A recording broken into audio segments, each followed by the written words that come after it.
Welcome to Dragon and Eagle. I'm Frederick. And I'm Diana. And Fred, the diplomatic world was buzzing this weekend, wasn't it? All eyes on Singapore. Absolutely, Diana. The Shangri-La Dialogue. It's not just a conference, it's become the annual arena for defense ministers to lay down their markers, especially with the U.S. and China often in the same room. And this year, U.S. Defense Secretary Pete Hegseth didn't pull any punches, particularly on Taiwan. For anyone who missed the headlines, he essentially drew a very firm line, reaffirming U.S. support for Taiwan's self-defense against potential Chinese aggression. Strong words. He emphasized deterrence, the idea that strength and preparedness are the best way to prevent conflict. But, Diana, these words aren't spoken in a vacuum, are they? Not at all.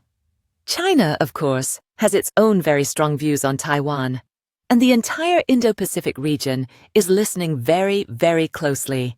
This isn't just about Taiwan, it's about the future balance of power. So, Hegseth throws down the gauntlet. What's the typical playbook from Beijing, Fred? We know they weren't thrilled. Predictably, while we await specific official retorts to every line, the pattern is consistent. Condemnation of interference in internal affairs, reiteration that Taiwan is an inseparable part of China, and often a display of military readiness or warnings against playing with fire. It's a delicate dance, isn't it? The U.S. says deterrence. China hears provocation. And other countries in the region are caught in the middle, trying to figure out who to dance with or how to avoid getting stepped on. That's a good way to put it. China's response will likely be multifaceted. Diplomatic protests, maybe some carefully calibrated military exercises to signal displeasure without escalating too far. They are masters of strategic ambiguity and long-game signaling. And they'll be talking to their own allies, rallying support for their One China principle. It's a global chess game, and the Shangri-La Dialogue is where they often make their big moves publicly. Hegseth also made a big point of reassuring U.S. allies. He used the term ironclad commitments.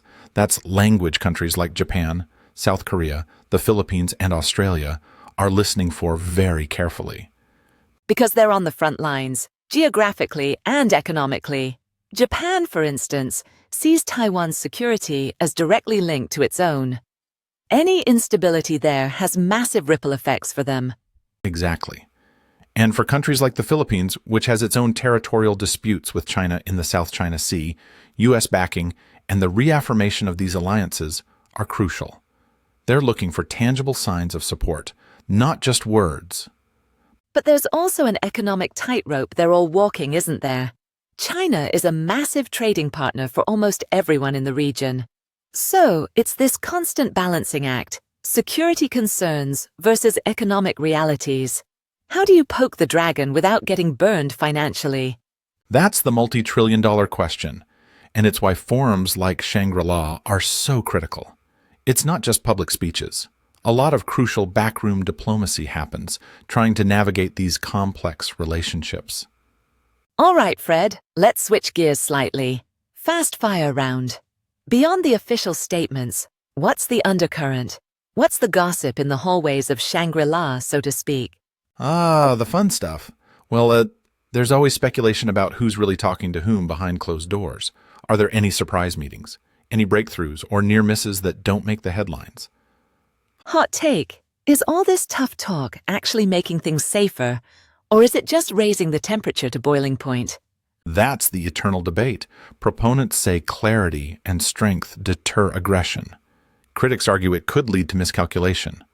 The truth is, it's incredibly high stakes, and a misstep could be catastrophic. What if, purely hypothetically, China did make a major move on Taiwan? Is the U.S. really prepared for the fallout of that? That's the scenario everyone is trying to avoid. The economic and geopolitical shockwaves would be unlike anything we've seen in decades.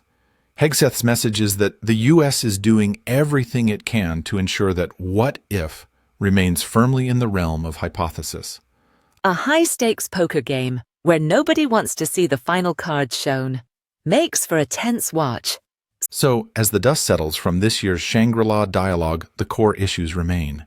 The U.S. has reaffirmed its stance, China will continue to pursue its objectives, and the Indo-Pacific remains a region of immense strategic importance and tension. It's clear that communication, even when it's tense communication, is vital. And forums like this, for all their posturing, do provide that crucial platform for dialogue. Indeed. The key takeaway? This is an ongoing saga, and the rhetoric from Singapore is just the latest chapter. The actions that follow, those will be what truly shape the future. That's all the time we have for this episode of Dragon and Eagle.